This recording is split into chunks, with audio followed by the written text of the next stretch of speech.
Hey guys, this is ShadowEye916, and this is the last part. This is just talking about afterwards, 2 years later, and this is the last chapter. Last 3 or 4 chapters of the story. This one's called Happily Ever After, which is talking about 2 years later of what happened.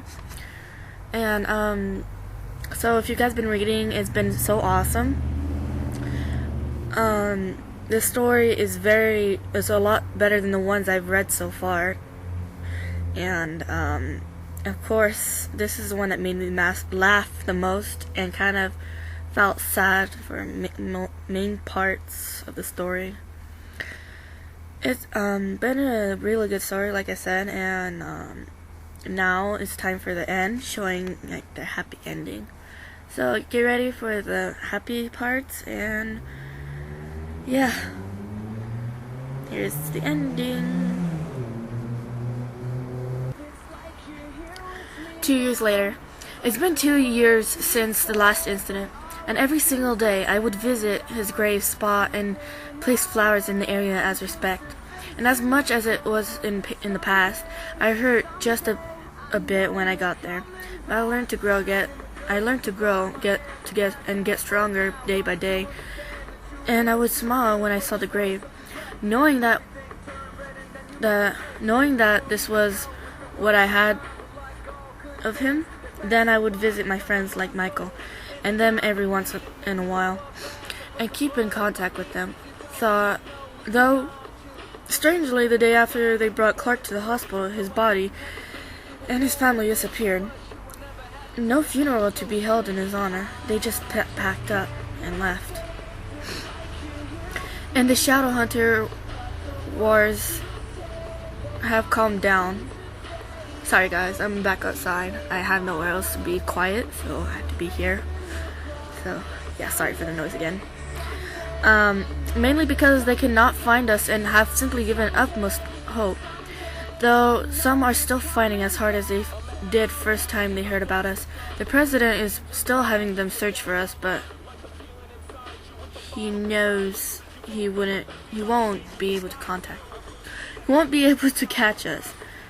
We're too quick, clever, and strong to be taken down.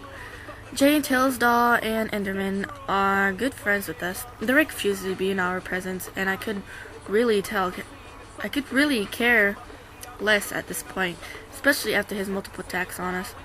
More on Sally for some odd reason. And everyone would know that Slindy was not a huge fan of that, so the rake has been having his attention more on Slindy now, knowing he's a huge threat. Life has been going good since then with Jeff and I, and we have been living in the house he made for us ever since then. Though Ben would think it's funny to mess with us. I'm so sorry. Though Ben would think it's funny to mess with our electronics and prank us, along with Musky, Hoodie, and Jack, and boy, was Jeff mad when they put hidden cameras in the house. They couldn't walk straight for a single week, and we picked on them the whole time. They couldn't. It was quite the funny sight to see. Hey honey, Jeff said as he walked up. I was currently attending to our own rose garden that was behind our house that we had decided to make. I had a vegetable garden as well, and it was kind of typical, but it helped make good food since Jeff insisted that I cook since he was obsessed with it. Hey, I said with a smile as I picked up the last of the vegetables. He had both hands behind his back and somewhat nervous vibe to him. I was extremely confused and slowly stood up as I turned to look at him, curiously, leaving the basket of vegetables and fruit on the ground. What are you hiding, Jeff? I questioned as he seemed to get a bit more nervous.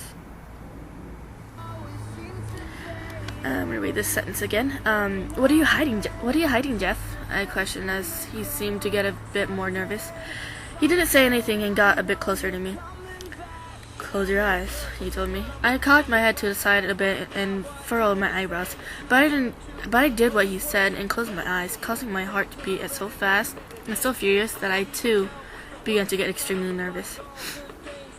I grabbed my arm in nervousness and began rubbing it as I waited for him to finally tell me to open my eyes.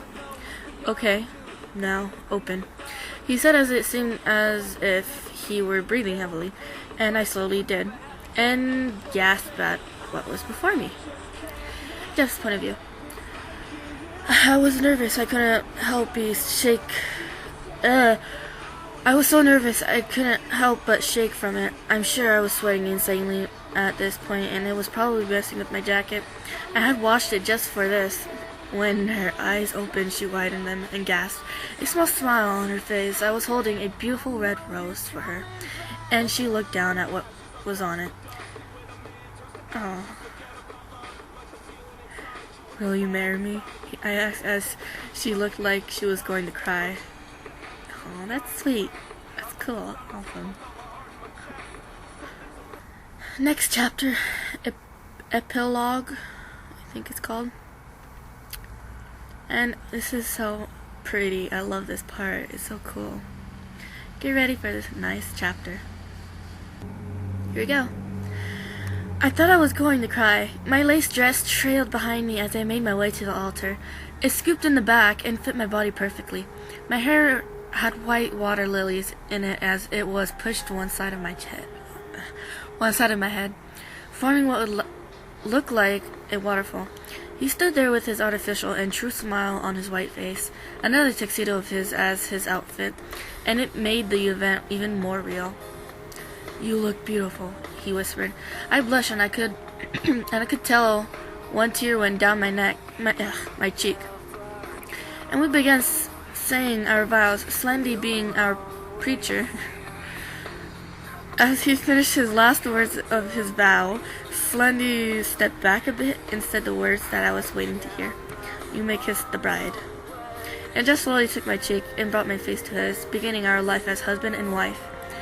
He carried me to his house, to this house that was next to the ocean, completely abandoned when he cleaned it out years ago.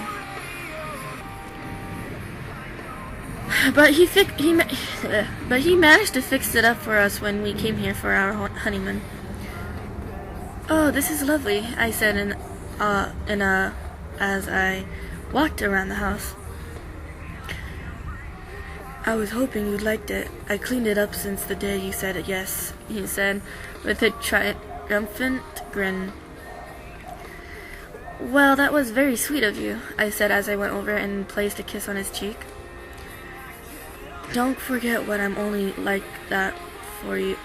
Don't forget that I'm only like that for you, he stated with a chuckle. Don't worry, and for your hard work, I'll make the very first dinner I've ever made for you, I said as I opened the fridge. Surprisingly, he had everything in there for food, and I was amazed at his preparation and organization. So I began taking everything out that was needed out of the refrigerator and set it on the counter, turning to the cabinets for rice and rice cooker. And once I found what I needed, I began cooking as he set everything up. That was once again an amazing meal, he said as he walked up behind me. I was brushing my teeth and was about to wash my face, getting ready for sleep, when he walked up and grabbed my hips. And that is one attractive nightgown, he grinned as he looked me up and down. For a wedding gift from one of my friends who were lucky to attend the wedding, they got me a satin short and white nightgown with lace trimming. Didn't you get that dress as a wedding gift? He chuckled as he spun me around to face him. My chest was on his, and he pushed me closer, causing my heart to race extremely fast. Yeah, I said with a smile. I'm glad they got it. I'm glad they got it, he said as he leaned in. I leaned in too, and the kiss was instantly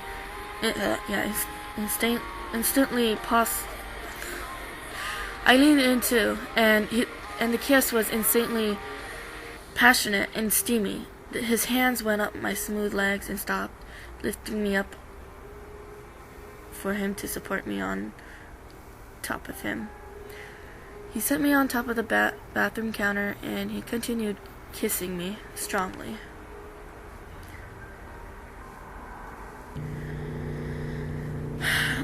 Without opening my eyes, I reached for the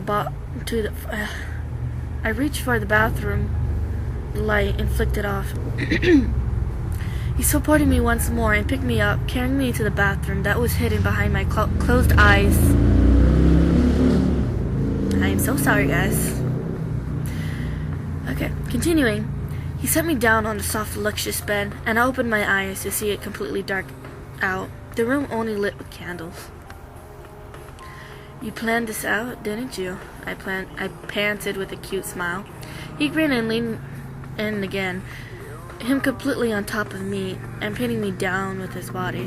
His hands went up my thighs and he drew the dress upwards.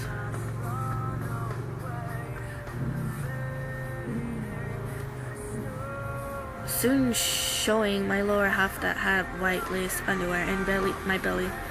He didn't stop though and brought it up, the tip of his fingers grazing the edge of my breast. Yeah. Don't want to say that. I opened my eyes and his were watching me intently. I placed my hand underneath his jacket onto his stomach and raising it so I could take it off. He lifted his arm so I could take it off and threw it to the ground. We continued kissing again, and it seemed that by each passing moment it got more tense.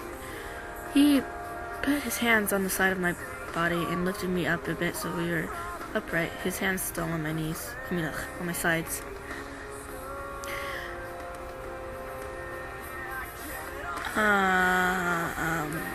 Okay, and continuing, this part is not what I want to talk, so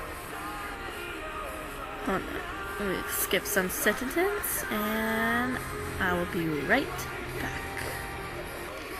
To be truthful, you don't know how long I've been waiting to do this. I love you, he whispered in my ear before he brought his lips to my collarbone. Okay, and continuing again, I cannot read these parts. I don't like to read them. Kind of bad. If you want to read those parts, just cannot find it on Google, so yeah. So I'm gonna pause for now so I can find a spot where it doesn't have this parts in it, okay? Okay, so see you in a bit again. Okay, I fully read the rest and that was the end. So like I said, if you wanted to read the rest of the ending, which I didn't want to speak out because it's very weird, I don't know why. And yeah, so you want to read the last parts, just go on Google and search this story and you can just finish that. So that's it. That's the end of part 11. And so hope you guys love this story. And yeah, hope you guys liked all that I read. And leave, like I've said a couple of videos before, just leave a comment or anything. Leave a good like also, that you want me to read another story that has not been read. So yeah, doesn't matter if it's a love story or not. Alrighty, goodbye, and I'll see you guys next time. Oh my god, excuse me. Sorry. Oops, I was supposed to say that.